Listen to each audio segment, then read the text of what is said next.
कहते हैं लैंगिक जनन। किसका? लैंगिक जनन। तो लैंगिक जनन की वह विधि जिसमें दो जीव, क्या जीव? दो जीव भाग लेते हैं, उसको कौन जनन कहेंगे? लैंगिक जनन। दो जीव मतलब एक नर होना चाहिए, दूसरा कौन होना चाहिए? मादा होना चाहिए। एक नर दूसरा मादा, उसको कौन जनन कहेंगे? लैंगिक जनन। लैंगिक जनन में दो लिंग भाग लेते हैं, जैसे कि मनुष्य, पक्षी और कुछ बड़ा सा अन्य जीव में। फिर लिंग के आधार पर जीवों में जनन, लिंग के आधार पर जीवों को दो वर्गों में बांटा गया है। लिंग के आधार पर जीवों को कितने वर्गों में बांटा गया है? दो वर्गों में। कौन कौन? एक लिंगी और दुलिंगी। कौन कौन? एक लिंगी और दुलिंगी। एक लिंगी जीव क्या होते हैं? तो एक लिंगी जीव वे जीव होते हैं जिनमें नर और मादा, जिनमें नर और मादा लिंग अलग अलग जीवों में पाए जाते हैं। नर और मादा लिंग अलग अलग जीवों में पाए जाने का मतलब है, जैसे एक नर है तो उसमें सिर्फ नर गुणसूत्र ही होगा, जैसे मादा है तो उसमें मादा ही गुणसूत्र होगा। तो वैसे जीव को कौन जीव कहेंगे? एक लिंगी जीव। उसके बाद जैसे पपीता, एक नर होता है, एक मादा होता है। अब गाँव घर में क्या होता है, जो नर हुआ उसके बीच में को बत्ती लिया जाता है, बीच में ठोक दिया जाता है, मादा बनाया जाता है। देखिए नहीं फड़ता, वो फड़ने लगता है। कोई कोई काटता है, कोई कोई बत्ती उसमें घुसा देता है। जैसे कोई कोई कटहल को भी देखेगी नहीं फड़ता है तो उसको बीच में काट देता है। हम अपना कटहल के काटे थे, फड़ा था अब की बार। कटहल को नहीं फड़ा था 4-5 साल से, उसको अब की बार काट दिए, फड़ गई अब की बार। तो इस समय ऐसा होता है। उसके बाद तरबूज, मनुष्य में तो सब जानता है कि मनुष्य में नर अलग होता है और मादा अलग होता है। फिर घोड़ा, बंदर, कबूतर, यानी इस सब जीव में जैसे कोई नर है तो सिर्फ नर है, कोई मादा है तो सिर्फ मादा ही है। लेकिन द्विलिंगी जीव में कुछ अलग होता है। द्विलिंगी जीव में क्या अलग होता है कि द्विलिंगी जीव वे जीव होते हैं जिनमें नर और मादा एक ही जीव में पाए जाते हैं, यानी एक ही जीव में नर भी होगा, मादा भी होगा। एक ही जीव में नर भी होगा और मादा भी होगा।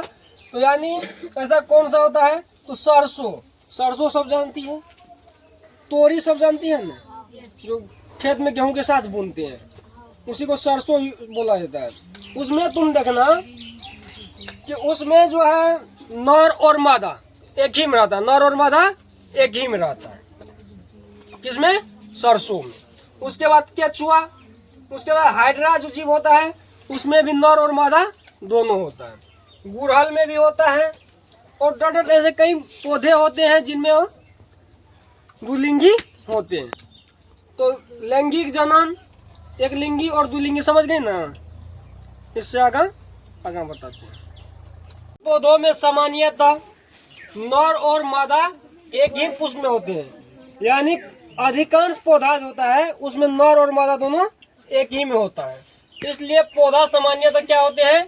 द्विलिंगी या उभयलिंगी। पौधा सामान्यतः क्या होते हैं? द्विलिंगी या उभयलिंगी। जो जीव केवल शुक्राणु उत्पन्न करते हैं क्या कहलाते हैं?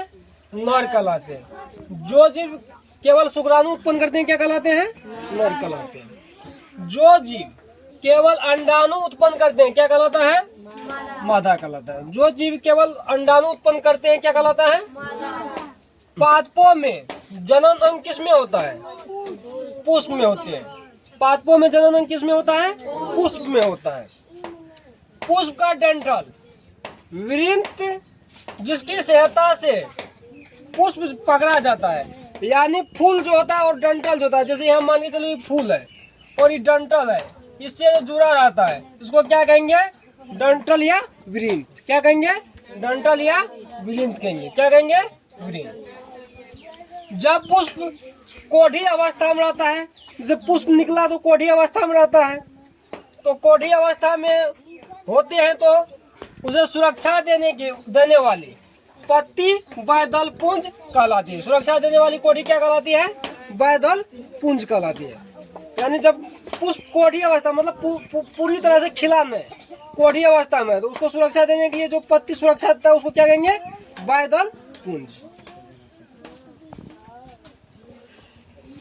बैठा होता है, जैसे मान के चलो पुष्प जो है ऐसे बैठा रहता है जिसके ऊपर, उसको क्या कहेंगे? पुष्पासन या थैलेमस। पुष्पासन या क्या कहेंगे? थैलेमस। फूल की पखुंडी, वो तो थोड़ा सा खिलता है, उसको क्या कहेंगे? दलपुंज। फूल की पखंडी को क्या कहेंगे? दलपुंज। किसी भी फूल का रंग दलपुंज का रंग ही होता है। किसी भी पुष्प का रंग किसका रंग होता है? दलपुंज का रंग होता है। पुष्प के नर भाग को पुंकेसर, पुष्प के नर भाग को तथा मादा भाग को क्या कहेंगे? स्त्री केसर। मादा भाग को क्या कहेंगे? परागकोश में परागकण पाए, परागकण कहाँ पाए जाते हैं? परागकोश में।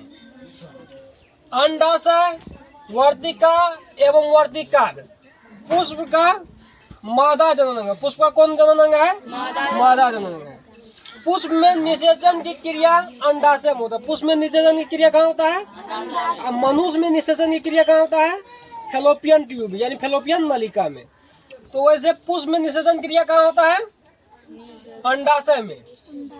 पुष्प में निषेचन क्रिया कहाँ? अंडाशय में।